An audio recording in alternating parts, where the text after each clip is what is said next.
Phonation is the production of sound by structures in the upper respiratory tract.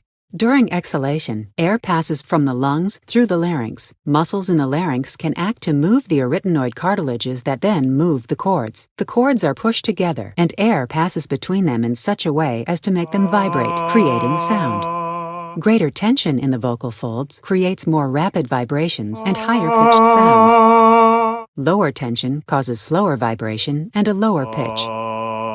Sounds can also be altered by other factors. High pressure creates louder sound, longer folds produce lower pitch sounds, and shorter folds produce higher pitch. Structures in the oral and nasal cavities can also modify the sounds produced by the vocal fold.